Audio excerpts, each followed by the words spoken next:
Pornography in the workplace today. A real world example of how adultery in the heart and lust has real world consequences.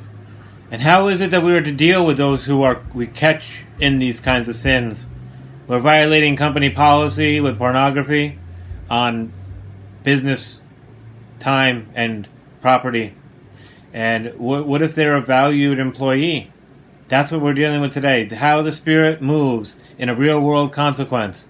We're going to put the 3R principle to the test, the reprove, redeem, and reject principle, and talk about personal responsibility to that our responsibility is not the same as the one who's caught in the sin.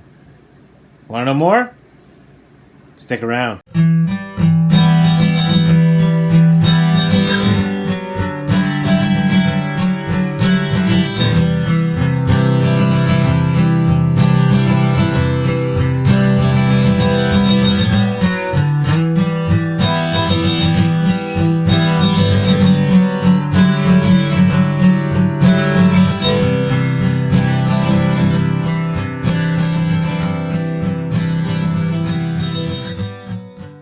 Greetings and blessings and welcome to All Nations Under God. My name is Chris Wood. I'm your host here, and we are dealing with some questions this week, a particular question about pornography.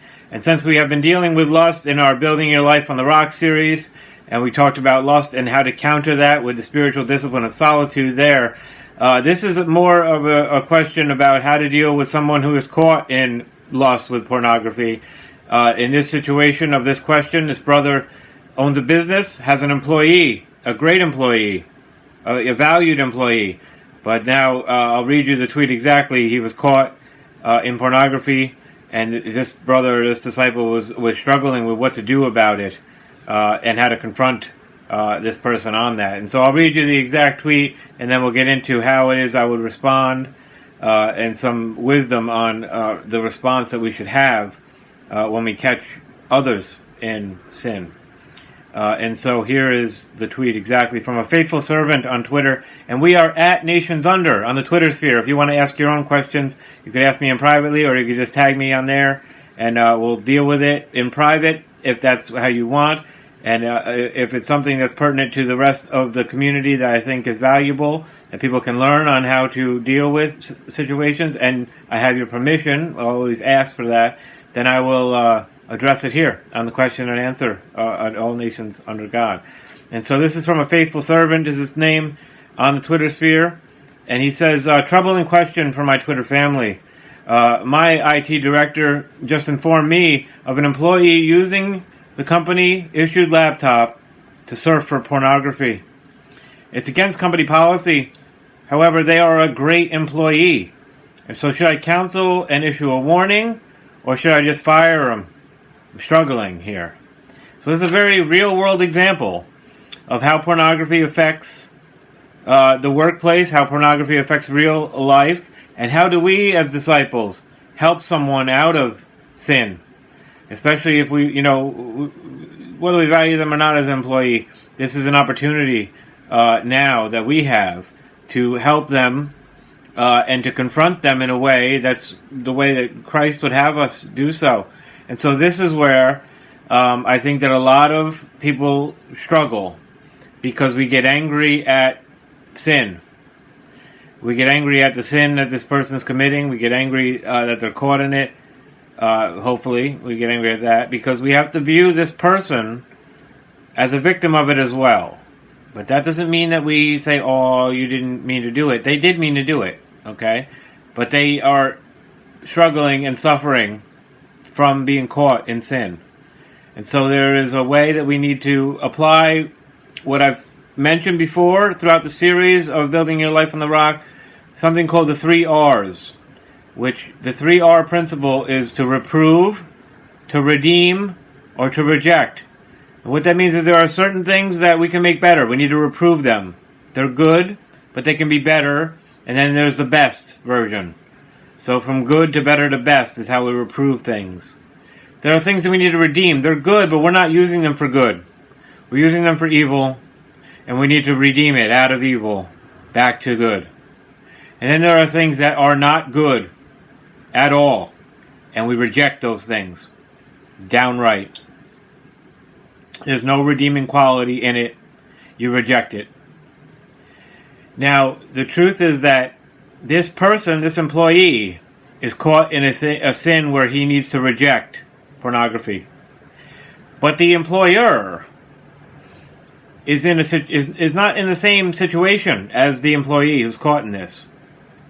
The employer is in a situation where he needs to try to redeem this employee out of sin, confrontation, but also grace. So, in your judgment, remember mercy is what the Lord does and how the Lord acts, okay? And so we realize by the grace of God go we. And so we need to treat this in a way that Paul, in the book of Galatians chapter 6, he begins with this, the first 5 verses are about this very thing, about someone is caught in sin and how do we react to it.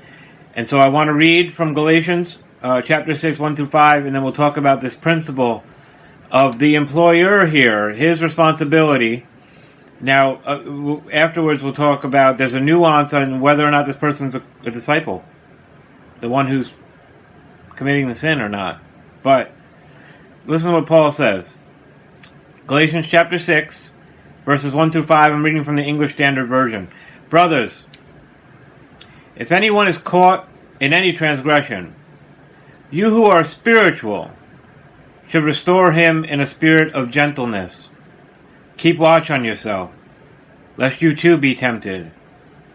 Bear one another's burdens, and so fulfill the law of Christ. For if anyone thinks that he's something when he's nothing, he deceives himself. But let each one test his own work, and then his reason to boast will be in himself alone, not in his neighbor. For each will have to bear his own load. What is Paul saying here? First of all, he's saying that there's a certain type of person who should confront the one who's in sin. It's one who is spiritual. Okay? And then he talks about and describes what that means to be spiritually minded. It's a spirit of gentleness, he says. Restore, redeem, restore the one who is caught in the transgression in a spirit of gentleness. So that means that if you are not a spiritual-minded person who can be gentle, maybe it's because of the circumstance, maybe it's because of your relationship and proximity to the person, you're just too angry, you're not the one to do it. Find someone in your congregation, someone in your group of disciples who is spiritually minded. Okay? Talk to them and see if they will help you with this other person who needs to be redeemed from this. They need to be restored. Okay? Because if you know you're not the one right now to have a spirit of gentleness about it, you don't do it. It's not yours now to do then. Okay? But he says, keep watch on yourself, though, lest you too be tempted. Now, I've heard this preached from the pulpit that, well, if someone is caught in adultery, say, then watch out that you're not tempted to commit adultery with them as well. What? That is not at all what Paul's saying. It's not. Sin's not contagious in that way. It doesn't mean that bad company doesn't corrupt good morals. We know that it does. But the person who is spiritually minded here, if the person's caught stealing, on camera you watch them steal, then you're not going to be tempted to steal by confronting them. That's not what he's saying at all. The temptation that you can fall into is judging them and condemning them. And that's exactly what Paul lays out. But people who stop right there and then take this out of context and then use it to, they're twisting the scriptures. Bear one another's burdens and so fulfill the law of Christ. If anyone thinks he is something when he is nothing, he deceives himself. He's talking about the pride you can fall into. The temptation is to feel like you're better than this person. It's about judging them. That's the temptation you can fall into. And we're going to talk about how this is exactly in line with what Jesus says in Matthew 7 about judging. Okay? But if anyone thinks he's something where he's nothing, he deceives himself. Let each one test his own work. Then his reason to boast will be in himself alone and not in his neighbor. Not in his neighbor, he means over your neighbor. You're not boasting that you're better than this person. You see, that's the temptation to fall into, is pride and judgment. That makes sense, right? It's not that, this person's caught stealing and I need to go and talk to him about it, but I need to be careful that I'm not tempted to steal. No. That doesn't make any sense. You're the spiritual-minded one who's coming to try to help them out of it. You need to tell them how evil it is. You need to tell them why it's warring against their soul. Don't fall into the temptation, though, to think that because they're doing that and they fell into that, you're better than them. That's what Paul is saying. By the grace of God go all of us. So a spiritually minded person in gentleness knows, I'm no better than this person. Okay? What you need to do is let this person know they're better than this sin. True nobility is not being better than your fellow man. True nobility, Hemingway said, is being better than your former self. And the work of the Spirit of God in redeeming someone and restoring someone is letting them know that they are better than this. Not I'm better than you. You're not better than them. They are better than this. What they're caught in.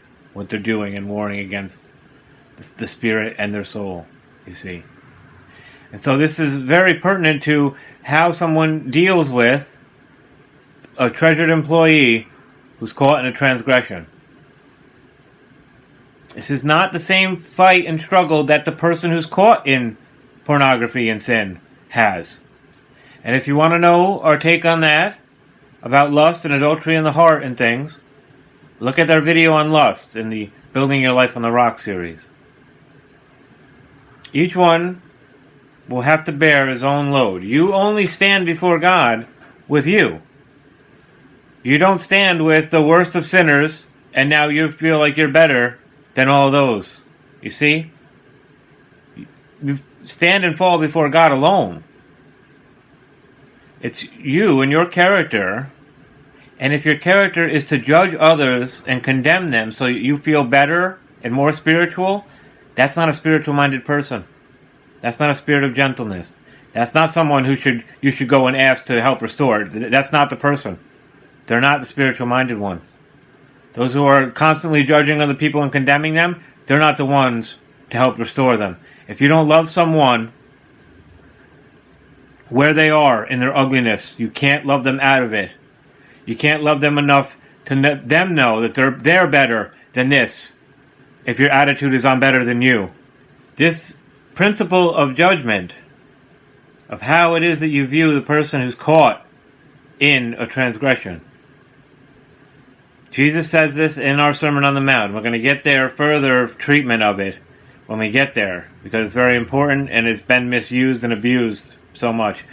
But I want to just touch on it a minute because it is right in line with what Paul is saying. Matthew 7, verses 1 through 5. I want you to compare them with Galatians 6, 1 through 5.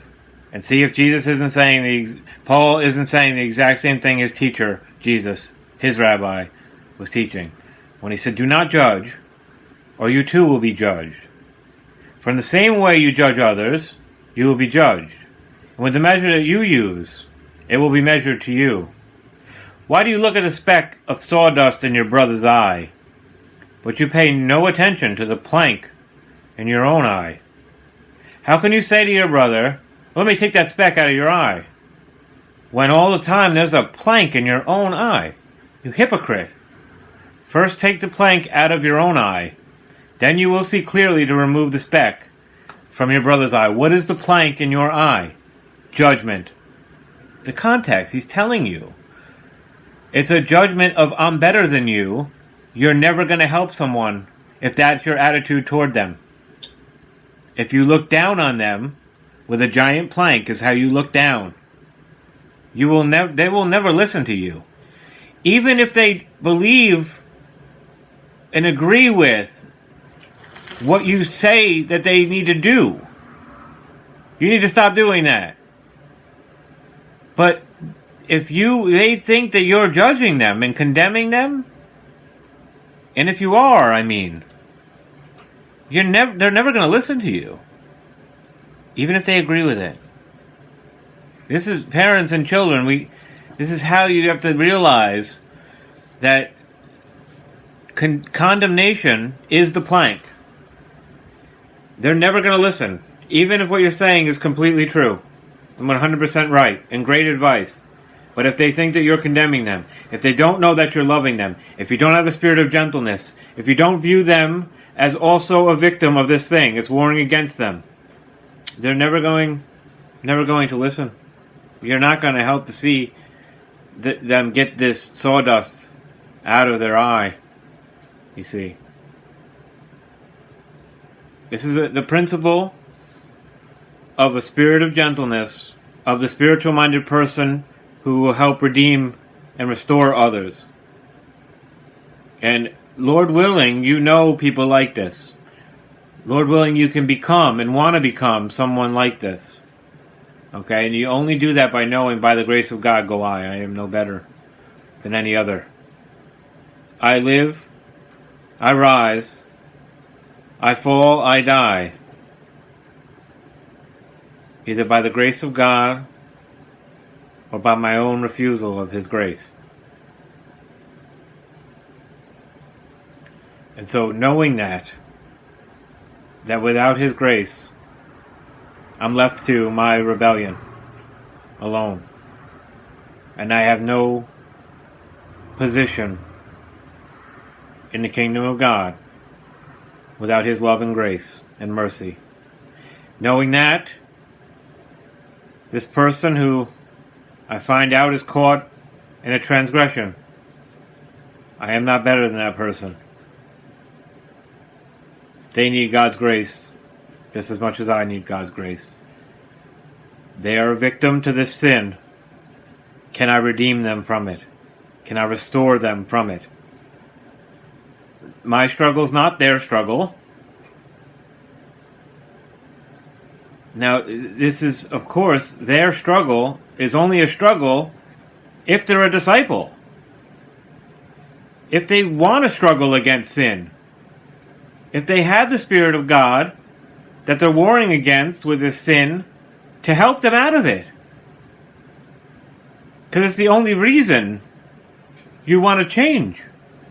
The only reason you would think pornography is bad is if you think that it dehumanizes people, and humans have intrinsic value because God has created us in His image. But if that's not your worldview, pragmatism is what's left. You violated company policy, and there's no restoration from that. There's no redemption from that. You just get rejected. You violated company policy, you're out. If this person's a disciple, though, you violated company policy. It's my job to fire you, but I'm going to offer you instead an olive branch. I'm going to offer you mercy. This employer has that option. And I say as a disciple has that at least to offer redemption. And in this case, sadly, it was rejected. The guy resigned. Probably ashamed. Probably embarrassed. Uncomfortable in being confronted. But he knew. And I talked to the brother who was upset about that. But he said, I offered him help. I offered him... That's what, sometimes that's all you can do. And this person knows that when I was at my lowest, the person who confronted me also offered to help me. And Lord willing, that's a bridge that That's a branch that you can come back to, Lord willing. Now it's your job just to pray for them. And we pray for them. But you offer it, redemption. It's not your job to accept it for them. It's not your job to make them accept it. The Spirit of God is at work here. This is a real-world example of how lust and the adultery in the heart and pornography can ruin lives. And is ruining lives. And it can ruin relationships. It can destroy employee-employer relationships. And so, I wanted to use this as a good example, though, to show you how I would react, to show you the 3R principle of reprove, redeem, reject, that it exists in all of us, and we have different responsibilities to that, based on if we are the offender or the one being offended. You see how sin wars against us to make us condemn and judge other people. It removes the ability of us to redeem, help them be restored. So we have to be spiritually minded. We have a spirit of gentleness, knowing that we are not above anyone else. It's by the grace of God that we go. So I hope this helps, family. This is Chris Wood. It's the All Nations Under God YouTube channel and podcast. And at Nations Under, we're on the Twitter and the Facebook. You can email me at admin@allnationsundergod.com. That's ADMIN at allnationsundergod.com. Or just get us on the Twitter, get us on the Facebook at Nations Under. If you have any questions, if you're wondering how to deal with certain situations, I will give you my best advice. I'll tell you how other people would deal with it. I'll tell you how people have dealt with it. And then I'll tell you how I would deal with it. And I'll tell you why. And I think that that's a responsible, wise thing. And this is what we need. We need wisdom, not just rules. We need wisdom. Rules are legalism. They don't have the nuance that Jesus has in his wisdom. He's not making rules. He's creating wise disciples with his teachings. And so, Lord willing, that's what we're doing. You can head on over to the Patreon page and pick up some books and audiobooks and music and things there. That's patreon.com/allnationsundergod. We also have a free book on spiritual disciplines and some of the questions about how to implement spiritual disciplines in your life. We've got a fuller book treatment that's going to deal with 4 disciplines in particular. There's also some suggestions there on different books to read if that's what you're into. But this is about the how to do the things that Jesus said to do. That's what this whole podcast that I'm trying to impart is teaching people to do everything that Jesus said to do. Because I've been struggling to do that my whole life as a disciple for the last 17 years. Prior to that, I wasn't struggling to do that because I didn't know him. But there's no one like him. There's nothing like his teachings, the wisdom that it contains. It's real life. Learning how to reprove the things that we're doing, how to redeem the things we're not doing well and right and good, and how to reject the things that are warring against us, that are evil. They're not good for us, you see. Not everything that's not good for us is evil, though. I'm diabetic. Cheesecake is not good for me. That doesn't mean it's evil. It's just not good for me. Because I'm a diabetic, you see. So I reject that as much as I can. God help me. God help us. So you see the wisdom there. You can't say cheesecake is evil. It's not evil for everybody. Not everybody's diabetic. But the wisdom says that for a diabetic, no. I have to reject that, see? So that 3R principle is about wisdom and not rules. I hope this helps. Pray for both of these gentlemen, the employer and employee. Pray for them. Because they're now on a different journey. But this is a real-world example of how lust and adultery in the heart can war against your relationships, not just your soul. Has real-world consequences, and how us as disciples, how we should be dealing with people who are caught in them. Alright? Chris Wood, the All Nations Under God. YouTube channel and podcast. God bless your family. One love.